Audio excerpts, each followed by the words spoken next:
Thank you, guys. Hi. Wow. Hey, God, Brian, look at all these people. Yes, Pinky. We can take them all over. They are socially distanced and yet very susceptible to suggestion. Yes. And indeed, my friends, we shall take over your world. How are you? I guess world domination is not the greatest thing to talk about at a time like this. Yeah. No. You know, no kidding. Unfortunately, there goes our whole... Count on Brian to always open his mouth to change feet. That's what we do. Yeah. It's really a pleasure to be here, Andy. Thank you for this has been just an absolutely lovely weekend. You guys talk about Irish hospitality. It's second only to the number of pubs you have every 5 feet. That's how we give directions as well. Do you know this pub? No. Then the next one down there, you take a left at that. Yeah. No, it's just lovely. I would never go in that pub. Great time. Great to have you both here. Thank you. Thank you.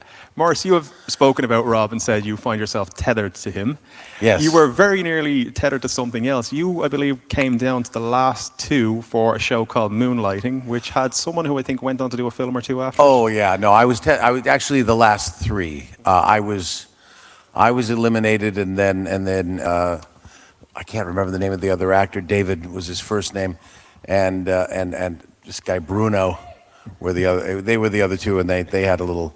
But I did make it into the final round, and I think at the end they just decided they wanted somebody more all-American looking, and I'm all-Canadian looking, and half Lebanese looking, and all of that. So, but I had a fun time, and the fact that I got close, it just encouraged me to continue on and be an actor, you know. So Bruno, by the way, was Bruce Willis, so we could have seen Morris in Die Hard as well. There you go. Might have been me going, you know, kicking the window open with my bloody bare feet, you know. Of course, I would have just taken 1 time through.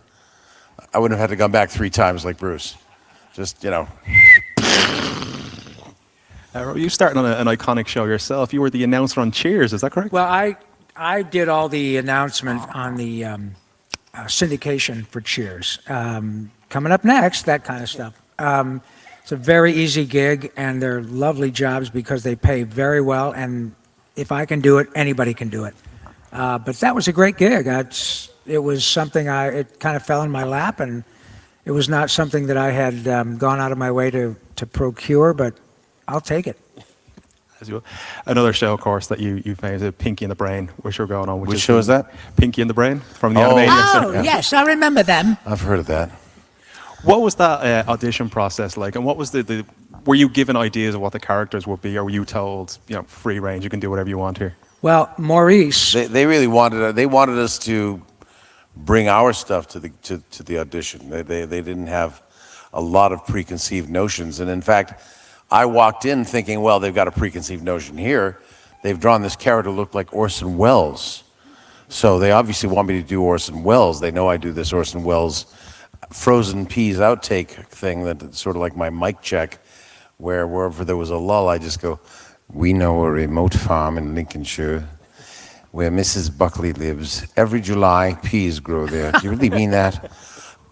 You know, it's the Findus Frozen Foods commercials for peas and from the 1970s. And so I just thought, well, this is what they want from me. They want me to do Orson Welles, so I'll do Orson Welles. And so well, Pinky, are you pondering what I'm pondering? Oh, I believe so. I'm just so transfixed by your talent, I can't respect it. I think so, Brian, but if they called them sad meals, no one would buy them. No, Pinky, we shall take over the world. And so I did that, and they were not expecting anything like that. They had drawn this character based on a writer named Tom Minton, and you know, Tom's voice would not be necessarily right for the part. So they just wanted to see a bunch of different things. And apparently, I was the first and last person to read for Brain. They just thought that was absolutely the right thing. That's right. Once Mo came in, they just locked me in, and they didn't read anybody else for Brain the rest of the day. Yep. Done deal. The day after. And once I found that out, it was just up to me to try to come up with something that would work. And there were several other actors who, you know, were trying to make the cut. But for some reason, my desperate love of the Pythons and Peter Sellers and Billy Connolly and Jasper Carrot and all of that influenced my choices, and Mr. Spielberg in his infinite wisdom decided it worked. And so all these years later, here we are. You mentioned the pythons there. Is that true? You were very nearly. Well, I know they don't allow additional members to the cab. Were you involved in working with them? Oh, yeah. In my wildest dreams when I was a kid, I thought if I could work with Michael Palin, John Cleese, Terry Jones, the whole group, I would find myself at the absolute pinnacle of my career. And it so happens that Eric Idle actually played Pinky's mother and father, right? Yeah. In an episode. Played your mom and dad. So I did get to work Both characters. with Eric Idle, and who is one of my idols, and it was absolutely joyful, wonderful. I got a sense of your working relationship there. You're essentially trying to work him like a puppet there when he missed his cue. Oh So is yeah, that- no, Yeah. we know each other's cues right He away. likes It's- when I do that, actually. Yes, I enjoy that. He enjoys the hand movement going up his back. I enjoy it. Like, make me speak, Brian. I actually did get a chance to do something quite Pythonesque. There was at the beginning of the CD-ROM games, there was a company called Seventh Level Productions that was run by my friend Bob Ezrin. And he, knowing my affinity for Python, they needed to do a bunch of fill-ins and pepper pot lady sounds and that type of thing. So I came in after the original Pythons had done their stuff, and so I filled in a lot of extra little sounds like "ooh, what's all this then?" that type of thing, and "oh my," which my voice now won't go there. So I was credited. I couldn't get a cast credit, but they gave me a special thanks credit on the Monty Python's Complete Waste of Time CD-ROM game from 1992. So that was fun. That was again an opportunity to do something in the Python orbit, and so that's the best I could have hoped for. Yeah, we bonded on British humor between Derek and Clive, but Peter Cook and Dudley Moore, and the Pythons. We are joined at the hip forever. Do you two get to actually work together in the booth? Are you able to riff off each other, or is it done? Most of the time, yes. Yeah. With COVID, made it difficult when we were doing the new iteration of Animaniacs. So we did have to kind of work. There's a few episodes where we had to work isolated, Right. and then we started doing it on Zoom and doing something called not IPDTL. What's the other thing? Source Connect. Source Connect. And we were able to do our stuff while hearing each other and seeing each other on a little Zoom screen. Yeah, and it's always better. COVID has made it impossible to work in the studio, at least for a certain period of time. But we always prefer to be together. Yeah. Because a high tide raises all boats. And when I'm working with Maurice, I'm so much better.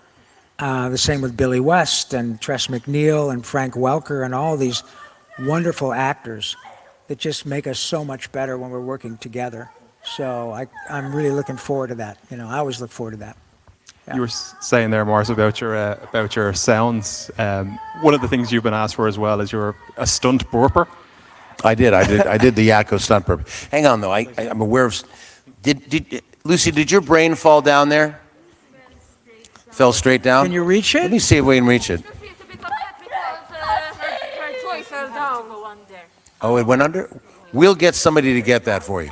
We will get somebody to retrieve it, Lucy. Okay? I know how to Yeah. It will. There's Okay. someone going down now. They're going to grab it for you now. They're going to grab it for you. All right, Lucy. It's all going to be okay. Yes, my dear. to you, Lucy. Everything is going to be okay. Somebody's gonna be going to get okay, it. sweetie. All right. Promise. All right, my dear. Here we go. Okay. Yeah. Here we go.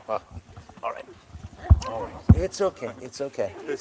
Now I know how the Beatles felt. All right, my dear. Sorry, Somebody's I going to go shouldn't get be it for laughing. you. Get serious. It'll time. be okay. All right, Sorry, sweetheart. everyone. You bet. Love you too. Rob, I need you as well. Oh, I'm sorry. Of course. What was I thinking? And Okay, I honey. want to look after children, but No problem. All right, sweetie. We'll take care of it. Okay? It's going to be it's Don't going to be you worry gotten about back for you. Okay. Mom. So sit back down and enjoy the show. Yeah, All right. just sit back. We'll take care of it. If you can call what we're doing a show. Yeah. But now that we're up, United States, Canada, Mexico, Panama, Haiti, Jamaica, Peru. Oh, we got to carry on with it. Go ahead. All right.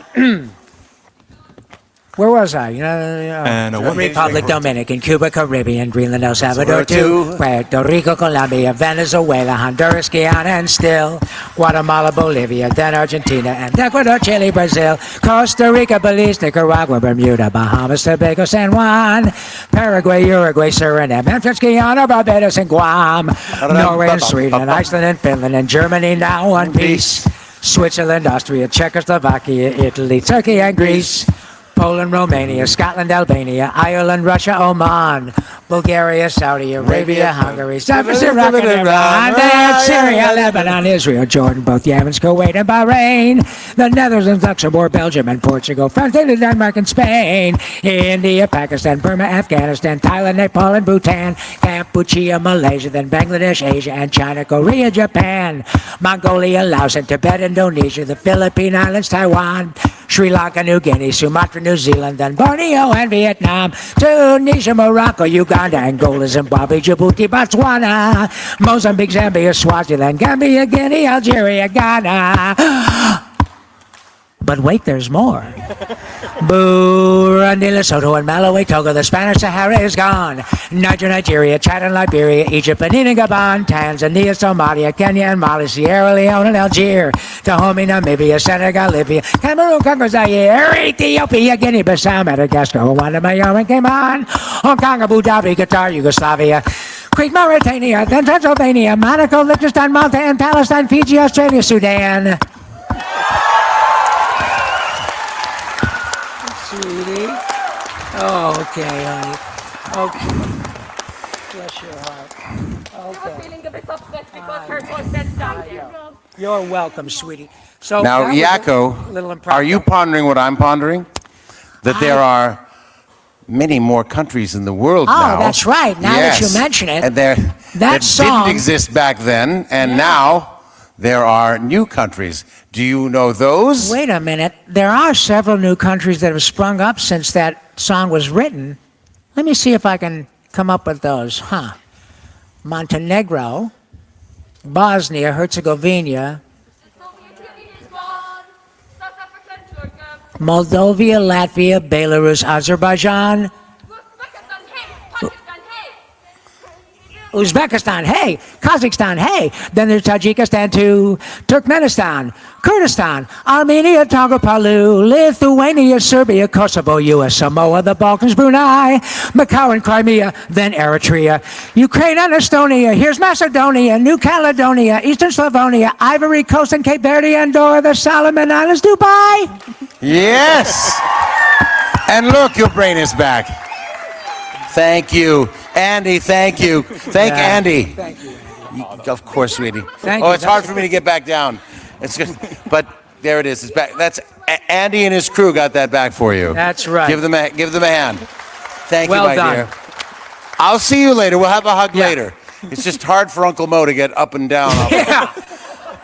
Thank you for indulging us. That Yes. we never know the way these panels are going to go, so it's very What impromptu. a wonderful opportunity, though. Yes, thank you, Mo. Good job. Yes, my friend. It's a wonderful moment your childhood heroes become a jukebox in real life. We just poke us with a stick and off we go. I feel like asking a question about stunt burping now feels very not on brand anymore. No, it's fine. Whatever we can impart. Sure. Questions. We love questions. We've got 2 microphones set up there, so if anyone has any questions for the guys or any requests, apparently, go Are ahead. there with that. microphones? Oh, great. Yeah, let's get some questions. Where are the mics? Yeah. Oh, I see. They're up there. Yeah. Yeah. Okay. Go ahead, sir. Go ahead. Okay, so I know both of you are both in the new Ninja Turtles animated series as the Lieutenant and the Brute of the Foot Clan. Yes. And I'm just Hello? curious if they were Oh. specifically hiring like Pinky and the Brain to do those roles, or if it was just a coincidence that you both happened to get the role in the cartoon. Well, as it happens, I had an in. I knew the director. Yeah. The voice director was a good friend of mine who Of course. called in a favor, and he put me in the show. No, I was the voice director on that show. That was Rob's And premier job at voice directing that new iteration. right, and they came to me and said, "Do you think Mo would like to do a couple of bad guys with you and he as bad guys in the show?"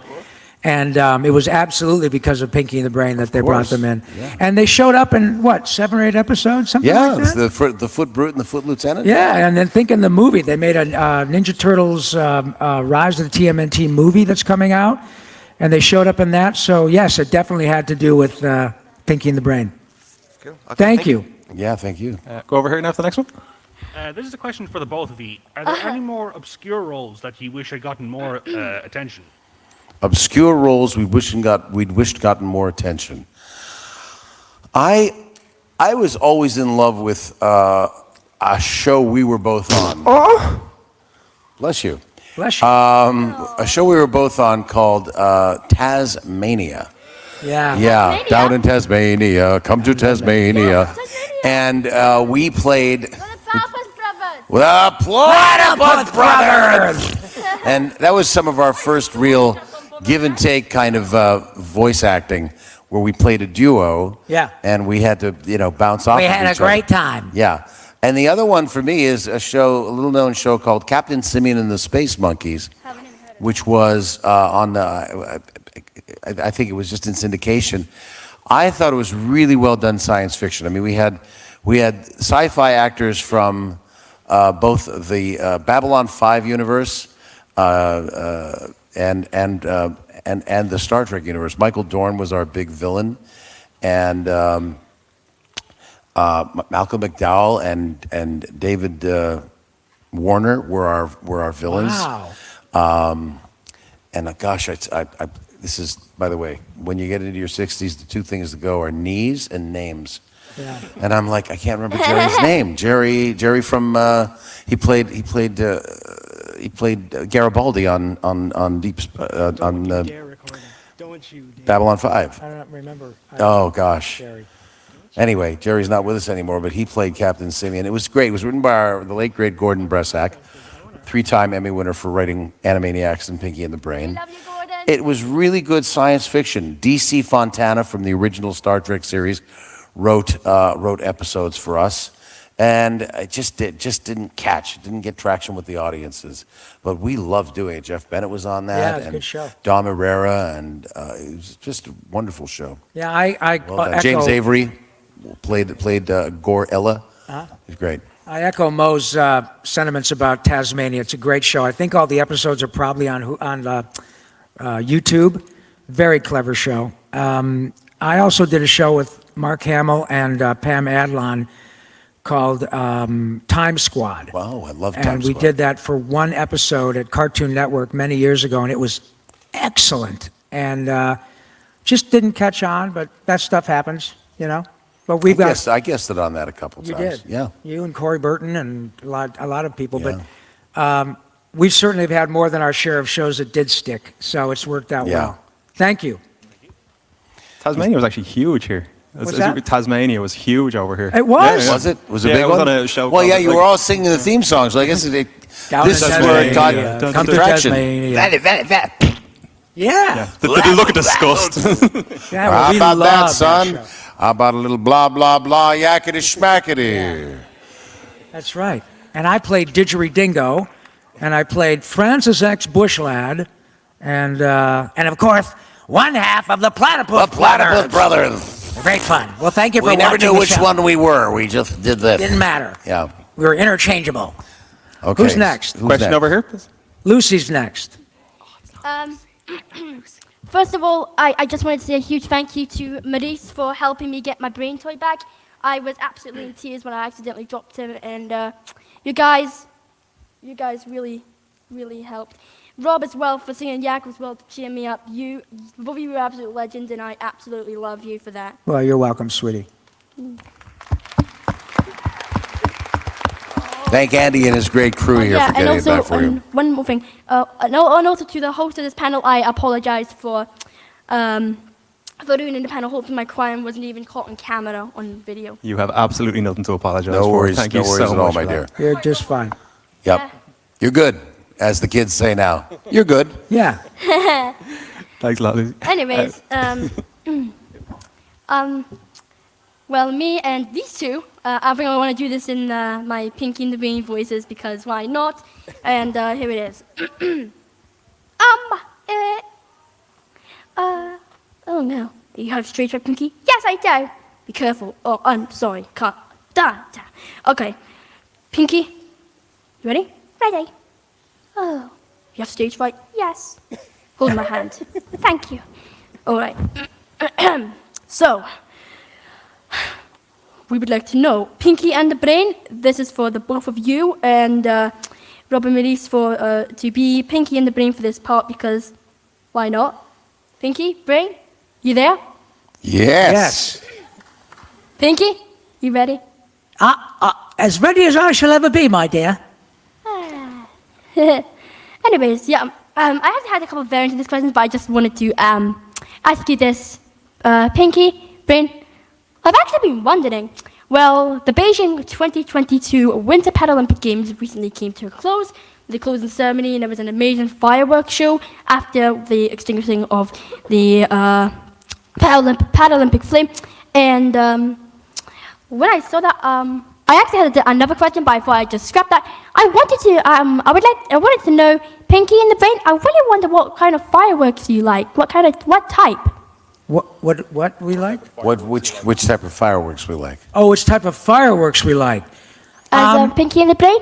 Yes. As Pinky in the Brain, of course, my friend. My favorite fireworks are the such that are closing out the Paralympic Games in Beijing. That's my favorite type. I like the kind they used at the Hollywood Bowl Yes. after a classical music concert. There are many, many kinds, but I tend to like pinwheels. Those are very, very exciting to me when there are many, many of them over the arch of the bowl. I enjoy it very much, my dear. Yes. Yes, and We I like find them little very firecrackers entrancing. like you. In fact, they've inspired my latest plan to take over the world. There'll be a fireworks display that will hypnotize. That's right, I said hypnotize the Thank you. populace. Thank And then you, we Lucy. step into the White House and take over the world. Because, of course, the world is run from the White House. Yeah. That's Thanks, your Lucy. American conceit for you. You guys are the best, and I absolutely love you. Thank you, honey. We love my you dear. Be too. well. And one more time, Maurice, Rob, thanks for cheering me up. Oh, honey, it's our pleasure. Always our pleasure. And Thank you. Andy's. Andy too. Thank you. Over here, please try and follow that. Hi. Who's next? Hi, Rob. I'm Maurice. I'm a big fan. Out of your career of voice acting, who was your favourite? Who did you have most fun voicing? Oh, of the characters we do, who do we have most fun voicing? Outside of these two Voicing. characters? Well, yeah. Go ahead. Who do you like the most? You know, I've had such an embarrassment of riches. I really like Yakko a lot because I get to say, hello, nurse, and she's right there. Can you guys see this? This is the most perfect cosplay when I say, hello, nurse. Yeah. Because I love to sing, but gosh, I've gotten to be 2 Ninja Turtles. That is a career for most people, so I'm very lucky. I would have to say it's a tie between Yakko and Raphael. Thank you. Thank you. Over here, please. I've got such another embarrassment of riches. In fact, I was so embarrassed I couldn't say embarrassment of riches. I play somebody with a lot more time on their hands than me. Counted every actor's characters on Futurama, and Tress MacNeille came in first with 74 characters. I came in second with 72.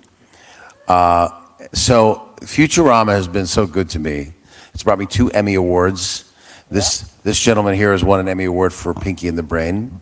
And Pardon me, Maurice won his back-to-back 2 years in a row. well, yeah, but I still have never won for the Brain, and that's one I was just saying. I just want to win for the Brain. It's true. We have 2 more seasons. Yes, my friend. So, but I think of all my characters, I think the most fun for me is Calculon, the star of all my circuits, and my unholy acting talent. My favorite Calculon moment, by the way, is at the Don Bott's daughter's wedding.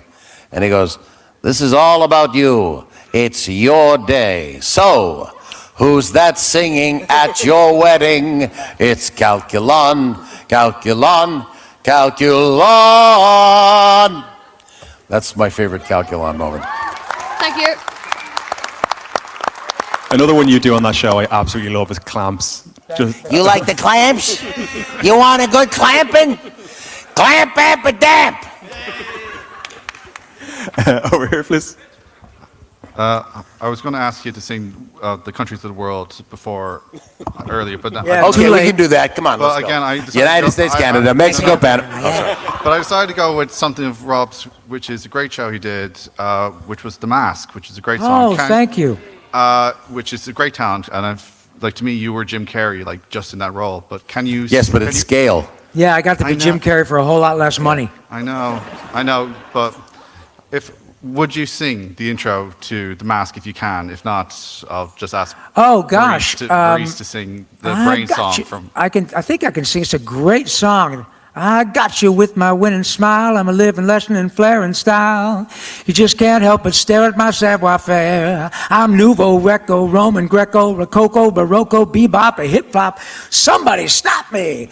Pretty Viridian faces like mine don't come a dime a dozen. I stand out in the crowd. Babe, when they made me, yeah, they broke the mold. Wholesome and kind, staid and refined, totally out of my mind. Oh, Schism and ne'er-do-wells had better learn to decorate prison cells. Greens goes with everything if they ask, see? Well, that's one last thing I gotta sing about. Open up wide and really shout. Oh, look out! This is the Mask. Smoking! Bravo. Thank you. Maurice, you Thank actually you for have a asking. connection to Jim Carrey as well, don't you? He replaced you on a show you were doing, is that right? What? You would talk through the photographs. Oh my gosh, that's some trivia. Thank you. Wow, you did your research. There was a show back in the 1970s. There was no such thing as television going 24 hours. I know that seems inconceivable, but Yeah. television actually used to go off at night. The station would sign off with the national anthem, usually a picture of the flag waving, and then you get what they call a test pattern. It'd be like something like the Dublin Comic Con thing, with just a low tone, just to let you know you were still connected. Channel 7 was still on. No but programming. no programming. And Jeff Silverman, an impresario in Toronto, a New Yorker living in Toronto, got the idea for an all-night show. And the concept was that the security guard hacked into the station signal and turned off the national anthem and the test pattern, came back on, and just put in cassettes of old television shows. There was also no Nick at Night. So he would play Dick Van Dyke shows and Abbott Costello shows all night long and have banter with the camera. And a wonderful Canadian actor named Chaz Lawther, who was wonderful, a brilliant improviser. They did this show from midnight to 6 live every day. But they needed filler. And one of the things they got that Conan later used, but we were the originators, was to take a picture of a celebrity and then chroma key in live lips so that the picture had moving lips. And so I did Peter Falk, I did Johnny Carson. Peter Falk was the grandfather in Princess Bride, but before that he was a terrific TV detective called Lieutenant Columbo. Sir, pardon me, I'm sorry to bother you, but could you tell me where you got those shoes? Those are the greatest shoes I've ever seen. I need them for about $20. I'm a policeman on a cop salary, but my wife, she would love me in those shoes. And then he would nail them on some alibi that they messed up. He was like a rumpled genius. And so I would do all of these, and then I decided to move to Los Angeles. And Jim was also working out at the Yuck Yucks Comedy Club in Toronto. So he stepped into my shoes for a change, and and did the lips thing. It was just Lips by Maurice was the original credit, and then it became Lips by Jim. And then you stole the mask back, so it's full. There you go. Question over here, please. Hi, sweetie. Hello. First of all, thank you for getting Lucy's story back. It really means a lot to her. Second, what is your most favorite show you ever done, the two of you? Well, do you mean together? Pinky and the Brain? Without Yeah, absolutely. But Pinky and the Brain has been the gift that keeps on giving. Yeah, we really, truly love each other in real life, and the fact that I can travel around the world and see how many people get so happy with Pinky and the Brain, and I get to do it with my dear friend Mo. I can't even, it's just the most glorious thing in the world that we get to do this together. But as far as the show that I worked on that I like the most, again, it's so difficult to choose. I think it would probably have to be Animaniacs in general because it spawned Pinky and the Brain. And I'm also Dr. Scratch and Sniff. And Yakko. Yakko gets to sing all the time. And so... Can you do the Countries of the World song? Yeah, I can. It's Okay. funny. It's funny. But so that is it for me. But Maurice has got so many Futurama and Disenchantment and Ghostbusters. I got to, yeah, the extreme Ghostbusters and Real Ghostbusters. Great ways to start out. Inspector Gadget and Real Ghostbusters were my entrees into the voiceover business in the States. I'd done a couple of one-off specials in Canada with Nelvana Films, but I've got to say another unsung show that I really just had the greatest time doing was The Critic.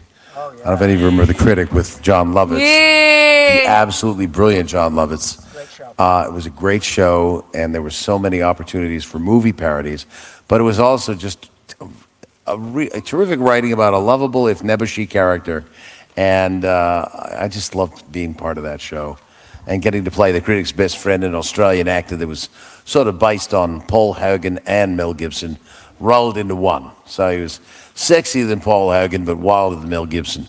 And that was fun to get to do all those impressions. I did 30 impressions in one episode once.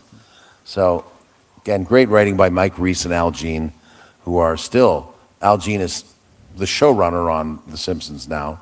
And Mike Mike contributes once a week. They fly Mike in from wherever he travels the world.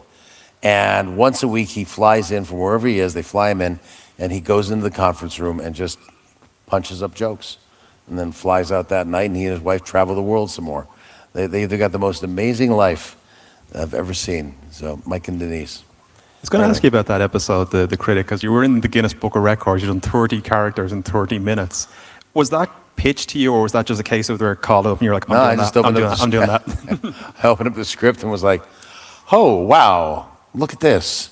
That's a lot of characters. It's a 30-minute show. Is this a voice a minute? But as it turned out, it was pockets of me being three people talking amongst myself. You know, that type of thing. So it was a lot of fun to do it that way. Yeah, but I just opened up the script and went, it was like literally 30 blacked out, or not blacked out, but highlighted characters. And I was just like, what? Cab driver number 2. So. First of all, thank you. And one of my friends from Malta says, Elena says hi to you. Oh, wonderful. Say hi back. Thank you.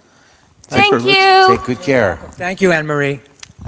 Venom over here. Hi. Hi, Carnage, actually. Carnage, I apologize. Sorry. So I have a separate question for like each of you, if that's okay. Okay. So for Maurice, was it fun to do the Godfather-inspired character, Mr. Beak, in Zootopia? Like, what was your experience with that? Oh, it was wonderful to get to work with Rich Moore, who I got to work with originally on The Critic and then Futurama, and then suddenly now here he's directing full, huge budget Disney features, and the fact that he remembered me, he called me up actually directly. He didn't call my agent. He called me and said, "Hey Mo, it's Rich. Do you still do that great Marlon Brando? Do you still have that in your quiver? From The Critic?" Because I did Marlon Brando as Mr. French in Family Affair. It was one of our parodies, and I said, "Yeah, sure, I can still do that." He said, "Great, you're gonna get a call from your agent." So I went in, and Mr. Big, if any of you saw Zootopia, I know it was a huge movie. Raise your hand if you didn't see Zootopia. But he started out much meaner. And the way it is on a Disney film is that they have so much time. So much time to really hone it and rewrite it and rewrite it. They realized that they had some comedy gold there, because he was originally just a villain who was threatening them, and then they went, you know what, this character can be funny. So we threw in the stuff about the skunk butt rug. And when I say we, I mean the next time I came in, they had the skunk butt rug monologue for me. And I couldn't get through that thing. First of all, skunk butt rug, it's taken me years to be able to roll it off. It doesn't trip off the tongue easily. So I'll be like a skunk butt. And then I'd crack up. And we just got the giggles, and we're hysterically laughing in the Disney room where they record everything. And they do motion capture on not motion capture, but they do facial reference. So if I made a face, actually, you don't know this because I just trimmed them, but I have these kind of bushy eyebrows. My eyebrows get very wild and woolly, and kind of stick up here and then stick out here, and I got one that comes out this way. And if you look at Mr. Big, he's got those crazy eyebrows. They based his eyebrows on my face. That is so cool. But that was loads of fun to do that, because I got to see the writing process and the fluidity and the playfulness of the writing process as they realized that this can't be a serious character. This has to be a funny character. Yeah. And they gave him a redemption arc as well, where he actually helps them at the end. That wasn't in the original script. It was a really, really good choice for the film, to Thank say the you. least. And Rob, if you don't mind me asking as well, I absolutely love the Tinkerbell movies. Oh, thank you. My favorite character was Bobble. Oh, well, don't you have excellent taste? Sorry, but starstruck. Oh, that's so great. You're going to come and live in Pixie Hollow with the rest of us. I wish. Oh my God, sorry. Trust me, there are all kinds of fairies there, any kind you like. Sorry, I'm really emotional. I think you've started to Tinkerbell yourself, aren't you? A little bit. Good. So I was wondering what your favorite movie out of the franchise was, or a favorite Say again? Your favorite movie from the franchise, and if you have a favorite scene as well, like from the franchise. Oh, my favorite movie from the franchise. Yes, sorry. Honestly, I would be lying to you if I could pick one. It is such a charming franchise, and Jeff Bennett. How many of them were there? 12? I think we did. No, those are Land Before Time. Oh, I'm sorry. Yeah. I think there were 4 Tinkerbell movies? Yeah. Yeah. And then the shorts as well. Yeah, and they were great fun. Plus, I got to work with our mutual friend Jeff Bennett, Yes. who played Clank while I played Bubble, and we had just a lovely time. And one day, perhaps we'll do another. But would you like that? Absolutely. Good. Like, Well, then genuinely. all you have to do is write the nice folks at Walt Disney. I will when I graduate from film. Thank you, and tell them to pony up about $5 million American dollars, and And that's just for Rob's paycheck, by the way. yeah. Then they got to animate the thing. Right, Thank and you that if so they much. would slip a couple of extra dollars in my pocket, then we will do it again. Thank you so And much. while You you're are at a it- welcome. hero. While you're at it, ask them to tell Mr. Big's backstory. That's right. I think there needs to be a sequel where he goes in the Witness Protection Program.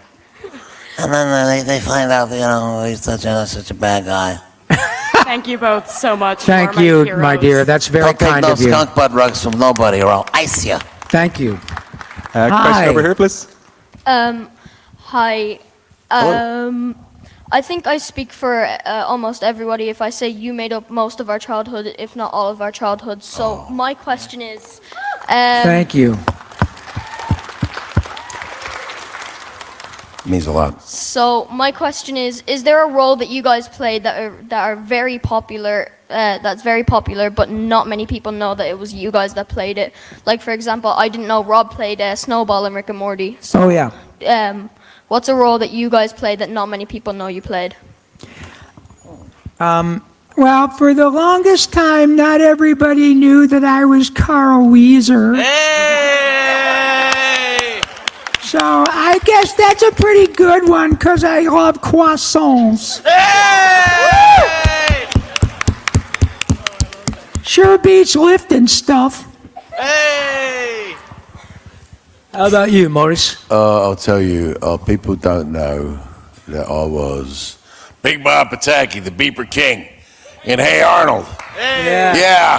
He was kind of the world's most dysfunctional father, but he was up against a lot. He had this wife that kept drinking these smoothies, which is cartoon code for alcoholic. Miriam was an alcoholic, and Bob needed an Al-Anon meeting like nobody's business. But he loved both his daughters. He just only treated one really well. But he actually, Helga reminded him of himself, so that was so hard for him to be nice to her, because he didn't think too much of himself. But so I think Big Bob, who I now resemble. I was 28 years old with jet black hair when I first took over that part, but I don't know if people know that I actually did get to play Inspector Gadget. I did 2 movies after Don Adams retired, and with his blessing, I played Gadget both on camera in an episode of Super Mario Brothers Super Show. I was the first on-camera Inspector Gadget before Matthew Broderick and before French Stewart. I did it on set with Captain Lou Albano as Mario. So I got to play Inspector Gadget live, and then there were 2 movies. One is Inspector Gadget's Last Case, and Inspector Gadget's Greatest Caper Ever. And it's me as Gadget. So that might be a little secret thing. For dozens of years, you were the voice of Toucan Sam for Fruit Loops cereal. Follow your nose, it always knows. Kellogg's Fruit Loop cereal. Yeah, and they just finally did a retooling of the character, so he's a kid. So they couldn't keep me on, but that was 36 years in that job. So thank you very much. Yeah. Thank you. I also have one request for Rob. Can you please say, are you going to finish that croissant as Carl Weezer? No. Yes, I can. I would say, excuse me, are you going to finish that croissant? I get paid for doing this. Thank you, sweetie. Thank you guys very much. You're welcome. Over here, please. Hi, I just want to say thank you because nearly every day after school I'd watch Animaniacs, Pinky and the Brain, Jimmy Neutron. I just want to say thank you for that. And thank there's a you. question for the 2 of you. Is there any roles you kind of look back on and just go, why the hell did I do that? Or you kind of regret doing? You mean roles we look back and kind of wish we didn't do? Yeah, I know every actor kind of loves their roles, but there were ones you kind of regret doing. I don't have any. If I took somebody's check, I'm good with it. It's never too late to say I'm not going to take your money, and this is not something in which I'm interested. But if I went, if people were kind enough to pay me, then I don't regret them. There are some I fancy more than others, but I have been incredibly fortunate, and I never had any trouble turning down the money. So I reckon I should own the fact that I've done the work. It's not like there's any cartoon nude scenes or anything like that. Yeah. Ain't nobody wants to see that. Exactly. But, unless I'm playing a very handsome nude character, but young and appropriate, I don't know. Anyway, at least, but there's nothing, it's not like you have done, a porno in your past, to make ends meet. There's been 1 or 2 characters where I've gone, oh gosh, that was a lot of vocal strain for a lot of nothing. One was this character called P.C. Popple in a show in the 1980s called The Popples, which was based on turning a sock inside out and then stuffing it inside another sock and putting it away in a drawer. It was these dolls that looked like just a big round fluff ball, and then you unfolded it and there was a cute little face. And PC was supposed to be the cutest of the cute Popples. And so for me, it was a big strain to be that cute, because I'm just not cute. I'm just the least cute. And so he was like all up here, and he was really cute sounding. And that was the direction, was like, okay, that, but cuter. And if I got ironic in any way, or I threw it away, or anything like that, Marcia Goodman, the director, and who's my discoverer, I really wouldn't be in cartoons if it wasn't for her. She put me in Inspector Gadget and Ghostbusters. But she would say, stop it. You're parodying the character. I need pure cuteness. Be cute, goddammit. So I'd have to go back to being really sincerely cute. And that was a tough one. And also, I was wondering, could you do a quick run-off of doing your favorite voices, if you don't mind? Quick run-off of the favorite voices? Of your favorite voices, for Robert, for Robert, just could you just quickly just say some of your favorite quotes? Oh yeah, I like doing Yakko Warner and Pinky and Carl and Raphael and Donatello and Arthur and Throttle from Biker Mice from Mars. And I guess that's it. Mr. Opportunity, I'm knocking. Oh, I love Mr. Opportunity. Yeah. Those are a few. My wife and I were just talking at, because we were having trouble with jet lag. So at 3 a.m, we're just staring at the ceiling going, and my wife goes, they should bring back Mr. Opportunity. Rob was so good. He was so good as the voice of Honda. Yeah, that was not a campaign you had here, but in America it was very big, and he was the voice of Honda for a very long time, and I think they should just have that character back. Yeah, thanks, bud. Unfortunately, I don't work for the ad agency, Rob. I wish I could help you out on that score. For me, okay, so I'll just run down my Futurama characters because they're among my favorites. So it's Lieutenant Kif Croker and Calculon, the star of all my circuits, with his unholy acting talent. Morbo is pleased yet sticky to meet you. And the Don Bot, how about a list? How about something for your trouble? It's money. And we already heard from Clamp, Amp, and Damp, and the simple country hyper chicken lawyer who thought y'all was corn. And hedonism, bot, am I? I'm on a couch, so I may as well get hedonistic about it, you know. I actually am a couch. Ooh, yes. Thank you very much. You're the best. You bet. Thank you. Unfortunately, we've only got time for one more question, and I feel if we don't let the nurse ask the question, I'll be killed. So, Hello. Hello, nurse. Good night, everybody. Yeah. So I have a couple of questions. So Maurice, how did it feel to voice Kif? Because obviously Kif did quite a few things that were kind of disturbing, you know. Well, let me tell you something. I'm not supposed to tell you about the new episodes that we're working on right now, but I will. I'll just tell you that our episode number 2 is a Kif Croker featured episode where he's basically spends the first quarter of the episode trying to avoid manscaping Captain Brannigan. It's actually true. That's the gag in the first. That's all I can tell you from the show. That sounds Yeah. fantastic. Kif is fun. And Rob, how did you come up with the voice for Dr. Scratch and Sniff? He's got such a unique voice. Oh, well, not only are you beautiful, you're smart. I stole that from Peter Sellers because he's dead.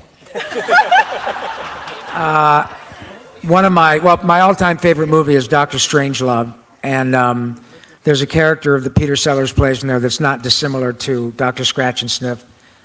So that was the genesis of that, and I'm surprised at how that guy has kind of gotten a bit of a life of his own as well. People like Dr. Scratch and Sniff.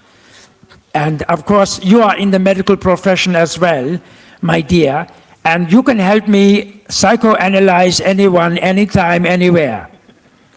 Aw, thank you very much, guys. Thank you. You're so welcome, sweetie. Thank you. Unfortunately, that's all we have time for.